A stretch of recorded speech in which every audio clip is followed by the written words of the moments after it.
मिला है lab diagnosis of UTI. तो लैब डायग्नोसिस करने से पहले सबसे पहले हम लोग क्या करेंगे, स्पेसिमेन को क्या करेंगे, कलेक्ट करेंगे। दूसरा बात करेंगे, मान लीजिए लैब डायग्नोसिस मतलब कलेक्ट कर लिए, लैब में कलेक्ट हो या लैब से बाहर भी कलेक्ट हो सकता है। तो अगर बाहर करेंगे तो उसको ट्रांसपोर्ट भी करना पड़ेगा। तो दूसरा पॉइंट हो गया ट्रांसपोर्ट का। तीसरा हो गया डायरेक्ट एग्जामिनेशन का, और चौथा हो गया आपका कल्चर। तो ये 4 पॉइंट में लैब डायग्नोसिस कवर करेंगे हम। वन बाय वन इसको स्टार्ट करते हैं। सबसे पहले स्पेसिमेन कलेक्शन। स्पेसिमेन कलेक्शन में है क्या भाई कि सबसे कहाँ से हम लेते हैं उस पर डिपेंड करेगा। जैसे सुप्रा प्यूबिक एस्पिरेशन, तो सुप्रा प्यूबिक प्यूबिक बोन के ऊपर से हम लोग लेते हैं, और ये स्पॉट नॉर्थ लोग ही ले पाएगा, हम लोग तो भी सीखे भी नहीं है। उसके बाद क्या है, इससे ब्लैडर से निकालते हैं लोग, और इसमें क्या है कि कंटामिनेशन होने के चांसेस बहुत कम होता है। ठीक है, तो इसीलिए इसका हम आगे पढ़ाएंगे, इसी में लैब डायग्नोसिस में बताएंगे कि अगर इसमें 10⁴ भी अगर मिलेगा क्लोनी तो कंटामिनेशन कम मिलता है। कंटामिनेशन कम मिलेगा तो सुपर लोग जी क्या क्या इंडिकेशन क्या इंडिकेशन मतलब हमेशा तो नहीं करते ना सुपर नहीं, हमेशा नहीं। हमेशा क्या करते हैं अगर हम जैसे 10⁴ और 10⁵ के बीच में अगर मिलेगा तो डाउटफुल हो जाता है कि फिर कहाँ से ले। अभी सिर्फ इसकी बात करो कि सैंपल कलेक्शन में भी इंडिकेशन है ना कि आप इस टाइप का पेशेंट है तो सुपर कर लेते हैं। इसमें मेनली बच्चा सबका और कोमा में जो रहता है सब बच्चा सबका इन्फेंट का, छोटा बच्चा का, और और कोमा में जो बच्चा माने पेशेंट हो उसका बताने वाले। ठीक, उसके बाद क्या है, कैथेटराइज पेशेंट को भी हम लोग लेते हैं। कैथेटराइज पेशेंट में उसके ट्यूब से लेते हैं, ना कि यूरो बैग से नहीं लेते। तो ट्यूब से लेने से फायदा क्या होगा कि कंटामिनेशन हमको कम मिलेगा। यूरो बैग से लेंगे तो कंटामिनेशन मिलने का चांसेस बढ़ जाएगा। कैसे लोगे कैथेटर बैग से ट्यूब से? 2 रहता है उसमें नॉब में, तो उसको ऐसे पंचिंग करके लिया जाता है। पंच कर दो तो लीक करने लगेगा। क्या मैम सर, पंच कर दो तो लीक करने लगेगा। थोड़ा सा ही अरे ये नहीं लिखा हुआ है, है, उस पे लिखा हुआ है, तुम्हारे किताब में लिखा हुआ है। बेसिक तो बात लिख दी गई है। अच्छा नहीं यार, हमने देखा हुआ सर। नहीं ये इंपॉर्टेंट है, इसीलिए डिस्कस हो रहा है। देखो lab diagnosis is the most important thing that a microbiologist discuss. तो जब माइक्रोबायोलॉजी की बात हो रही है तो सबसे ज़्यादा फोकस हम लोग करेंगे लैब डायग्नोसिस। तो स्पेसिमेन कलेक्शन में ये बहुत इंपॉर्टेंट है। पता नहीं क्यों आज लोग गायब हैं ज़्यादा, एटीआई इतना इंपॉर्टेंट टॉपिक था। स्पेसिमेन कलेक्शन में सबसे कॉमन होता है mid stream urine. Mid stream का मतलब क्या हुआ? पेशेंट को क्या बोलो, कब तक सैंपल देना है? मिड स्ट्रीम यूरिन मतलब जो early morning, early morning mid stream urine. ठीक है, तो अर्ली मॉर्निंग का मतलब सुबह उठते हैं। मिड स्ट्रीम कैसे हो? मिड स्ट्रीम पेशेंट को बोलो कि टॉयलेट जाएगा, ठीक जी, कुछ देर वेट कर देने के बाद बीच का जो पेशाब होता है वो डालना, समझे? और फिर आखिरी का फिर डिस्कार्ड कर देना। पेशेंट को अपने क्या? पेशेंट को यही बोलना। आप लोग को समझ आई बात? जी पेशेंट को हम लोग को यूटीआई का जो सैंपल कलेक्शन होता है, यूरिन कलेक्शन, ये बहुत इंपॉर्टेंट होता है क्योंकि पेशेंट कलेक्ट करके देता है, आप नहीं कर सकते। तो जब आप नहीं कर सकते तो एजुकेट करना जरूरी है, और एजुकेट आप तब करेंगे जब आप जानते हैं। तो उनको बहुत अच्छी तरह समझाना है कि जो भी जेनाइटल एरिया है सबसे पहले उसको वॉश करना है, अर्ली मॉर्निंग लेना है, ये नहीं कि लेट नाइट का दे दिए। अर्ली मॉर्निंग लेंगे। मिड स्ट्रीम वही बताने वाला। तुम समझे नहीं, तुम तो बता तो दोगे, तुम तुम समझे नहीं। रीड कर रहे हो ना, हम लोग जो पूछा जा रहा है उसको बहुत एक्सप्लेन करके पेशेंट को, इसलिए आपको समझाया जा रहा है क्योंकि आप लोग ही इंटर्न बनेंगे। जब आप इंटर्न बनेंगे तो आप एक्सप्लेन कर पाए उसको, आपको सिर्फ पढ़ने से नहीं होगा, समझना होगा। एक और बनाइए कि कैसे मैं बता रही हूँ। पेशेंट को अर्ली मॉर्निंग बोलेंगे कि आपको वॉइड करना है। वॉइड करने से पहले जब आपको अर्जेंसी हो रही है कि आप मैं वॉइड करने जा रही हूँ, तो उस टाइम उसको क्या करना है, अपने जो जेनाइटल ट्रैक्ट है, जो भी उनका पेरिनियम है उसको क्या पेरिनियल एरिया को पूरा क्लीन करना है, जेनाइटल्स को क्लीन करना है विद सोप एंड वाटर। अगर सोप एंड वाटर, सोप नहीं है तो सिर्फ वाटर से 2 बार क्लीन करना है। फिर उनको बताना है कि उनका जो यूरिन है, यूरिन को हम लोग 3 स्ट्रीम में डिवाइड करेंगे। पहला 10 ml बहने देंगे, बीच का कलेक्ट करेंगे सिर्फ 10 ml या 20 ml मैक्सिमम, उससे ज़्यादा नहीं। पूरा कंटेनर को भरना नहीं होता है। और कंटेनर कैसा इस्तेमाल करेंगे, जो आपको हॉस्पिटल से या किसी सील्ड मेडिसिन शॉप से मिलेगी। वो कैसी होगी? Wide mouth screw cap screw होगा। कैप होगी, एयर टाइट स्क्रू टाइप होगी, जिसमें Sterile कंटेमिनेशन के चांसेस कम होंगे। हाँ ठीक है, उस कंटेनर में बीच का स्ट्रीम यूरिन का वो कलेक्ट करेंगे, फिर लास्ट का फिर बहने देंगे, वही मिड स्ट्रीम कहलाता है। ठीक है, और as early as possible lab तक पहुंचाना है, डिले नहीं होना चाहिए। अगर डिले हुआ तो बोरिक एसिड डाल के ट्रांसपोर्ट करेंगे 24 घंटा से पहले। अगर मान के 1-2 घंटा पहुंच जाएगा तो रेफ्रिजरेटर में डाल के भी ले जा सकते हैं, और नहीं तो डायरेक्ट इमीडिएटली ही टेस्ट करते हैं। ठीक है, तो मैं हम बताने वाले थे, सारा बात हम लिखे हुए हैं, बताए समझाते हैं। तो पूरा जब खत्म हो जाए तब मैंने पूछ लीजिएगा तो बच जाएगा। ठीक है, कोई बात नहीं। तो अब जैसे सर बता ही दिए कि clean divide mid stream urine में क्या क्या किया जाता है। तो सबसे पहले कलेक्ट करने से प्रॉपरली पहले क्लीन कर लेंगे आदमी, क्या क्या यूरेथ्रल ग्लैंड्स इसको क्लीन कर लेंगे, जितना जो भी पेल्विक रीजन उसको अच्छे से क्लीन करके फिर लेंगे बीच वाला यूरिन को। फिर और ये किस में कलेक्ट करेंगे? वाइड माउथ स्क्रू, ये आपका कैप्ड स्ट्राइल सिलेंडर में करते हैं। मतलब 3 प्रॉपर्टी होना चाहिए, स्ट्राइल होना चाहिए, वाइड माउथ होना चाहिए, ठीक है, उसके बाद कैप होना चाहिए, ये लेके छोड़ दिए लेकर तो वो भी कंटामिनेशन में आ जाएगा। ठीक है, कैथेटराइज बता ही दिए, सुप्राप्यूबिक एस्पिरेट बता ही दिए हैं। अब है ट्रांसपोर्ट। ट्रांसपोर्ट में मैम कुछ भी की है भाई कि इसको इमीडिएटली ही टेस्ट किया जाता है, और नहीं तो 1-2 घंटा अगर बाद टेस्ट करना है तो रेफ्रिजरेटर यूज कर लीजिए। और मान लीजिए कि आपको और ज़्यादा देर लगाना है, मान लीजिए बेतिया के बाहर का कोई पेशेंट है, तो उसके लिए आप बोरिक एसिड और रेफ्रिजरेटर दोनों को मिक्स करके काम चला सकते हैं, थोड़ा ट्रांसपोर्ट हो जाएगा। उसके बाद है डायरेक्ट एग्जामिनेशन। तो डायरेक्ट एग्जामिनेशन में क्या है? वेट माउथ एग्जामिनेशन में पहले हम लोग देखते हैं, इसमें बहुत सारा स्टेप है, जैसे wet mount examination, leukocyte esterase test, nitrate reduce test, उसके बाद ग्राम स्टेनिंग। तो ये सब एक एक करके देखते हैं। सबसे है वेट माउथ एग्जामिनेशन में क्या है? इसमें पस सेल क्या है? एक्चुअली WBC नहीं है, न्यूट्रोफिल ज्यादातर रहता है सर। उसमें तो पस सेल को क्या करते हैं हम लोग काउंट कर लेते हैं इसमें। ठीक है, तो अगर ये 8 पस सेल पर ml मतलब मिलीमीटर पर क्यूब अगर होगा, तब ये हम लोग क्या है उसको टेकन किया, मतलब सीरियसली टेकन किया जाएगा, सिग्निफिकेंट माना जाएगा। और उससे कम मिल रहा है तो सिग्निफिकेंट नहीं माना जाता है। 8 से अगर कम मिलेगा तो सिग्निफिकेंट नहीं है। कौन क्या चीज 8 से कम? तो पस सेल। ठीक है, दूसरा में ल्यूकोसाइड स्ट्रेस टेस्ट क्या है? अब देखिए पस सेल तो है यूरिन में, वो एक एंजाइम सीक्रेट करता है जिसका नाम है ल्यूकोसाइड स्ट्रेस एंजाइम। ये टेस्ट जो है सस्ता है, जल्दी हो जाएगा, रैपिड, चीपर है। तो इंडिया में तो बहुत बढ़िया है ना, जल्दीबाजी भी रहता है और सस्ता भी चाहिए, तो इंडिया में बहुत ज्यादा किया जाता है ल्यूकोसाइड टेस्ट। होता होगा शायद, हम जब नहीं बता पाएंगे। ठीक है, तो ये रैपिड है, चीपर है डिटेक्ट करने में। ल्यूकोसाइड स्ट्रेस टेस्ट जो एंजाइम को डिटेक्ट करता है, ये एंजाइम पीसी सेल से ही आता है। उसके बाद है आपका नाइट्रेट रिडक्शन टेस्ट।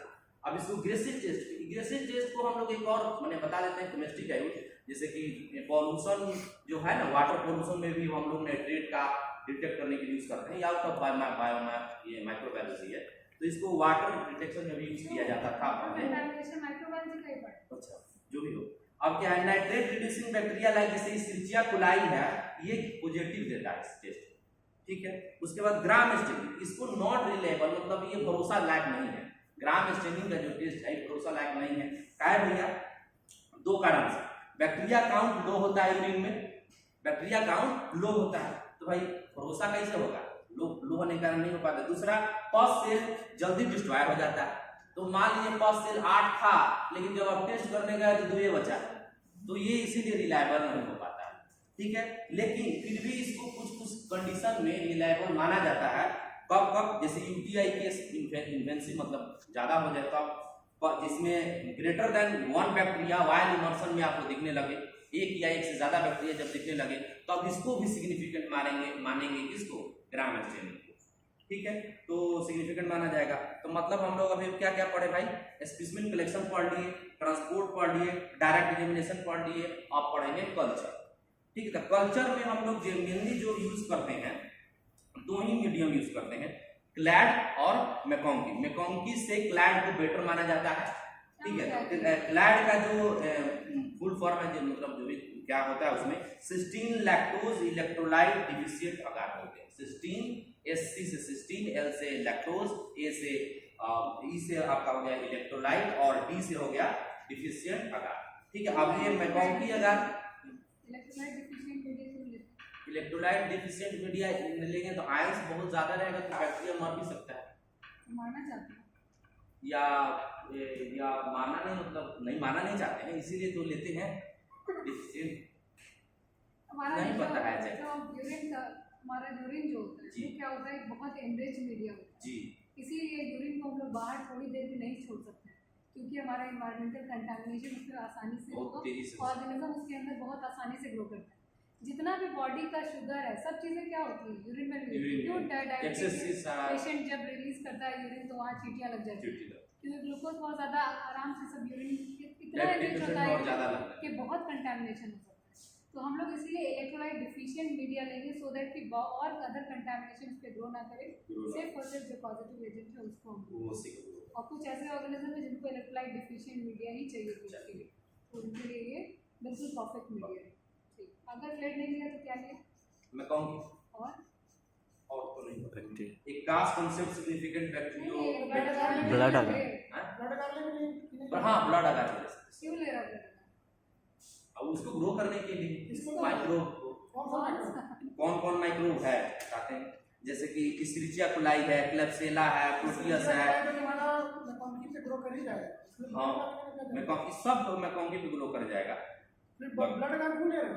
स्ट्रेप्टोकोकस और स्टेफाइलोकोकस जो है ना ये मैकॉन्की पे नहीं ग्रो करेगा, बाकी ये ब्लड अगर इसको चाहिए ये दोनों, इसीलिए ये रहता है ऐसे विविधता पड़ेगा। कम से कम पूछना वैसे तुम्हारा तो कॉन्सेप्ट क्लियर हो जाए।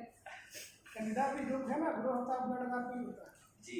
फिर एक कास्ट कॉन्सेप्ट सिग्निफिकेंट बैक्टीरियोयूरिया है, इसमें क्या किया जाता है, in which contaminated from the urethral flora and so that bacterial count lower than the. अब देखिए इसमें एक कॉन्सेप्ट है कास्ट कॉन्सेप्ट, इसमें क्या है, इसका सिग्निफिकेंट क्या है। जैसे बैक्टीरिया मान लीजिए हमारा 1000 से इन्फेक्शन किया, माने 1000 नंबर है, लेकिन वो काउंट बढ़ जाता है क्योंकि आप जो कंटामिनेशन हो जाता है कलेक्ट करने टाइम, तो इसलिए इस कॉन्सेप्ट को हम लोग यूज करते हैं। तो जो लोअर दैन होना चाहिए, माने बैक्टीरिया जो काउंट है वो लोअर दैन होता है जो आता है उसके इन्फेक्शन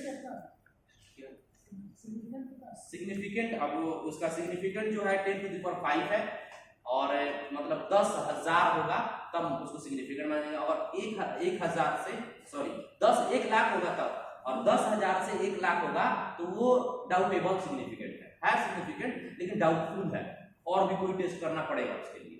और उसके बाद अगर लोअर दैन है 10⁴ तो उसमें क्या नो सिग्निफिकेंट, बट किसी किसी कंडीशन में ये सिग्निफिकेंट माना जाता है। जैसे सुप्रा वो था ना, क्या नाम था उसका, सुप्रा प्यूबिक एस्पिरेशन में उसका वो सिग्निफिकेंट माना जाएगा। क्यों? क्योंकि उसमें कंटामिनेशन का चांसेस बहुत कम रहता है, तो इसलिए उसको सिग्निफिकेंट माना जाता है। दूसरा कौन कंडीशन है, जैसे मान लीजिए पेशेंट ऑलरेडी एंटीबायोटिक पे चल रहा है, तो अब एंटीबायोटिक पे चल रहा है तो उसका ऑलरेडी तो मतलब इन्फेक्शन तो नहीं होना चाहिए। अब इन्फेक्शन नहीं है फिर भी कंटामिनेशन 10⁴ आ रहा है, तब तो भाई इसका कुछ ना कुछ और दिक्कत है, मतलब यूटीआई हो सकता है इससे। ठीक है,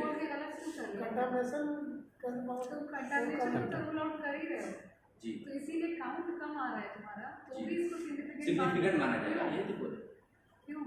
क्योंकि वो तो ऑलरेडी एंटीबायोटिक पे चल रहा है ना, एंटीबायोटिक पे चल रहा है इसीलिए उसका काउंट कम हो गया, अदरवाइज उसका काउंट ज्यादा होता है। ये सोच के हम लोग इसको इम्पोर्टेंट जी जी इसीलिए इम्पोर्टेंस बनाया। ठीक है, और एक तीसरा कारण है कि एक्यूट यूरेथ्रल आपका सिम्टम जो है उसके कारण भी इसको ये माना जाता है, कम काउंट होने के बाद सिग्निफिकेंट माना जाता है। अब है क्लूनी अपीयरेंस। क्लूनी अपीयरेंस में क्या है, लैक्टोज फर्मेंटर में कौन कौन है आपका, इस्क्रिचिया कोलाई और क्लेब्सिएला है, जो पिंक क्लूनी बनाता है मैकॉन्की अगार पर, और येलो क्लूनी बनाता है क्लैड अगार पर। मतलब जो क्लूनी अपीयरेंस में जैसे हम लोग अगर इस्क्रिचिया कोलाई और क्लेब्सिएला है तो अगर पिंक बनाएगा मैकॉन्की पे तो समझ जाएंगे भाई ये दोनों है, और येलो बनाएगा तब पर भी समझ जाएंगे कि यही दोनों है। तो फिर आपस में इन दोनों को डिफरेंशिएट कैसे करोगे? आपस में ये तो फिर वही cut test IC cut test से डिफरेंशिएट कर लेंगे। पॉलीमॉर्फोलॉजी भी डिफरेंस हो जाएगा नहीं इसका भी अच्छा नहीं हमारे जो पॉली होगी वो फ्लैट होगी। फ्लैट अच्छा हाँ फ्लैट कलर की म्यूकॉइड हाँ तुम लोग अपने दुनिया में क्या इस्क्रिचिया देखो आज। फ्लैट होती है। बोलोगे तब ना। ये आगे था याद नहीं हुआ बोले नहीं बोले कि टाइम दे दीजिए थोड़ा सा याद करके बोलते तो तो ज्यादा बोले तो दिन 5 मिनट में हमको बता देगा तो बता देंगे। हमको तो 1 दिन का टाइम मिला। कल लाइनें कट गई ना। फिर नॉन लैक्टोज फर्मेंटर में क्या प्रोटियस स्यूडोमोनास और एक्टिनोबैक्टर ये पेल कॉलोनी बनाता है। ठीक है आइडेंटिफिकेशन हम लोग करेंगे कैसे आइडेंटिफिकेशन एक तो पहले कन्वेंशनल मेथड है एक अभी जो नया में चल रहा है ऑटोमेटेड आइडेंटिफिकेशन सिस्टम बनाया गया है जिसमें मेलेडी टॉप और वीटेक करके है तो इस मेलेडी टॉप और वीटेक बाइटेक प्रोनाउंसिएशन बताइए प्रोटीज को कैसे आइडेंटिफाई करें प्रोटीज सिर्फ मॉर्फोलॉजी के मॉर्फोलॉजी देखकर प्रोटीज को ये प्लियोमॉर्फिक होता है प्लियोमॉर्फिक होता है तो माइक्रोस्कोपी में दिखेगा जी प्लेट पे क्या दिखेगा मॉर्फोलॉजी क्या है उसके क्या दिखेगा मोटाई कॉलोनी मॉर्फोलॉजी क्या दिखेगा नहीं क्या है कोई बताएगा प्रोटीज की खासियत नॉन फर्मेंटिंग कॉलोनी है लैक्टोज में वो तो सबकी है स्विमिंग टाइप ग्रोथ करेगा स्विमिंग टाइप का ग्रोथ करेगा स्वार्मिंग टाइप हाँ सॉरी स्वार्मिंग टाइप ग्रोथ करेगा इसका जो आपका इंडोल टेस्ट पॉजिटिव नेगेटिव हो सकता है कैटलेज पॉजिटिव नेगेटिव हो सकता है आप बताई तो थी भूल गए स्वार्मिंग क्या होता है बच्चों मैम एक जगह पे इनोकुलेट डालें और उसका एक पतला फिल्म बना देगा पूरा फिल्म फिल्म जैसा फिल्म ऑफ ब्रीथ जैसा होता है ना उसका जैसा बिल्कुल पूरे प्लेट को कवर कर लेगा कंसंट्रिक स्वार्म फिल्म सेल्स होते हैं उसको वो बढ़ते चले जाते पढ़ते हैं ये खासियत सिर्फ और सिर्फ प्रोटीज की है। हाँ प्रोटीज इसका इसके अलावा और एक आध ऑर्गेनिज्म है जो आपके लिए इंपॉर्टेंट नहीं है वो विब्रियो की स्पीशीज है क्या मैं जो इंपॉर्टेंट नहीं है वो तुम मत सुनो वरना जो आता है वो भी ठीक है क्लेब्सिला न्यूमोनी जो है कि नहीं ये मैकम्पी और क्लैड पर मॉल्ट लैक्टोज फर्मेंटेशन कॉलोनी बना लेता है ग्रे अगर ब्लड अगर पे ग्रे कलर का बनाएगा उसके बाद इस्क्रिचिया जो है ग्रे मॉइस्ट कॉलोनी बना लेता है ठीक है फर्मेंटर कॉलोनी होता है इसका जो इस्क्रिचिया कोलाई का इंडोल टेस्ट पॉजिटिव होता है कैटलेज निगेटिव होता है इमिडेज निगेटिव होता है और गैस पॉजिटिव और H2S निगेटिव होता है तो इस सब ऐसे ही प्रोटीज का बताइए दिए हैं क्लेब्सिला का जो है पॉजिटिव निगेटिव बार बार नहीं बोल रहे हैं खाली पॉजिटिव और गैस पॉजिटिव और आपका H2S निगेटिव ठीक है उसके बाद क्या है इंट्रोकोकस का जो ये ग्राम पॉजिटिव होता है पेयर में होता है और स्पेक्ट्रल सेट होता है ठीक है नॉन मोटाइल होता है इसका जो मैग्नेटा पिंक कलर का होता है लिपस्टिक होता है इस मैग्नेटा पिंक कलर ठीक है तो उसकी कलर का होता है मैजेंटा वही लिपस्टिक आता है इसका इस कलर का पहले उसमें हम सेल्स मैंने लेते हैं एंड ये क्या है आपका ब्लड अगर ट्रांसल्यूसेंट नॉन ह्यूमोलाइटिक कॉलोनी होता है इसमें बाइल ये कैटलेज निगेटिव होता है और ये बाइल एस्कुलेशन टेस्ट पॉजिटिव होता है उसके बाद स्टेफिलोकोकस ऑरियस जो है ब्लड अगर में ये गोल्डन येलो दिखेगा और इसका कैटलेज पॉजिटिव होगा कोगुलेज भी पॉजिटिव होगा और नॉन मोटाइल होता है गोल्डन येलो होगा और गोल्डन येलो होता है और नॉन मोटाइल होता है और कोई खासियत नहीं दिखेंगे कोई बताएगा क्या क्या नहीं आता उसके बाद हिमोलिटिक के नॉन हिमोलिटिक ह्यूमिलिटिक ये ह्यूमिलिटिक होता है नॉन ह्यूमिलिटिक में स्टेफिलोकोकस स्पाइरो हिमोलिटिक का क्या मतलब तुमको प्लेट पे क्या दिखेगा ह्यूमिलिसिस हुआ मतलब WBC को तोड़ ताड़ देगा तो तुमको वहाँ क्लियरिंग दिखेगा जी। ब्लड का तो वो शाइन करेगा जी नाइट के अगर देखोगे तो वो पूरी क्लियरिंग दिखेगी क्योंकि वहाँ के सारे आरबीसी को क्या किया हिमोलाइज कर ह्यूमलाइज करते हैं और ये नॉन ये स्टेफिलोकोकस स्पाइरोकाइट्स जो है नॉन ह्यूमिलिटिक कॉलोनी है ब्लड अगर में वाइट दिखेगा और इसका कैटलेज पॉजिटिव होता है कोगुलेट निगेटिव होता है और रेजिस्टेंट होता है नोवो बायोसिन का ये एंटीबायोटिक